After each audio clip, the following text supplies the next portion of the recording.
सपना गैडलिंग लिखती हैं, प्रणाम अनंत श्री, मैं आज ओशो के बारे में जानना चाहती हूँ।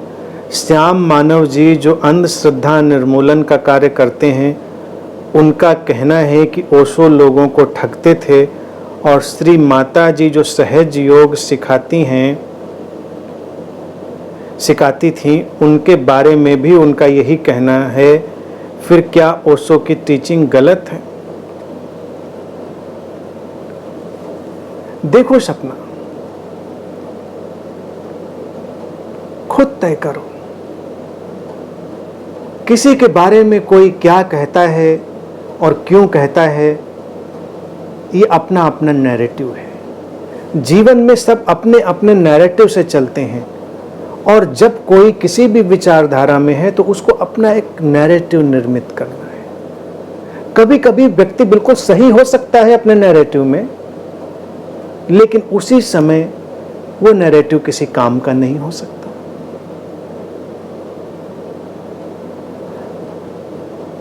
बात यह है कि तुमको खुद तय करना है तुम्हारे क्या काम आया, तुम्हारे क्या काम नहीं आया, तुम ठगे गए कि नहीं ठगे गए, तुम छले गए कि नहीं छले गए। अपना निर्णय खुद बनाओ। तुम्हारे घर में एक कुत्ता पला है, तुम्हारा पड़ोसी आता है, उसको वो भौंकता है, कभी उसके दांत भी गड़ा देता है। वो जाकर अखबार में आर्टिकल लिख दे कि जो उनके यहाँ कुत्ता पला है बहुत काटने वाला है, बहुत कटखन्ना है, काट लेता है, उसके पास नहीं जाना है। तो तुम अपने कुत्ते के साथ रहकर अपना निर्णय बनाओगे कि उस अखबार में आर्टिकल को पढ़कर अपना निर्णय बनाओगे? तुम अपना निर्णय अपने आप तय करो। अगर तुम्हारा कुत्ता तुमको भी काटता है तो काटता है, बात खत्म हो गई। फिर भले पूरी दुनिया में होर्डिंग लगे हुए हों कि ये सबसे करुणावान कुत्ता है, तुम्हारे ऊपर क्या, तुमको काट लिया, बात खत्म हो गई।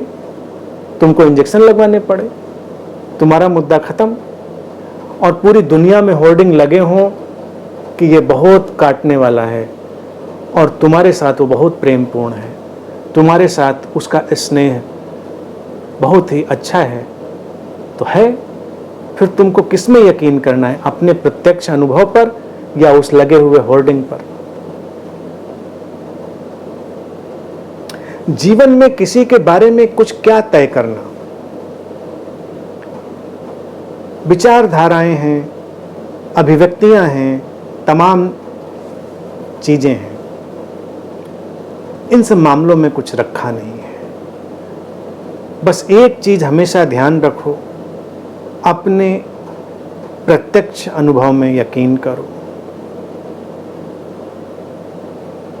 और जीवन की सारभूत गहन बातों की ओर हमेशा यात्रा करो। जब तुम जीवन के सारभूत की तरफ यात्रा करोगे तो असार तुमको कभी बांध ही नहीं पाएगा। वो असार चाहे किसी बहुत निम्न व्यक्ति के माध्यम से आए, चाहे किसी महान व्यक्ति के माध्यम से आए।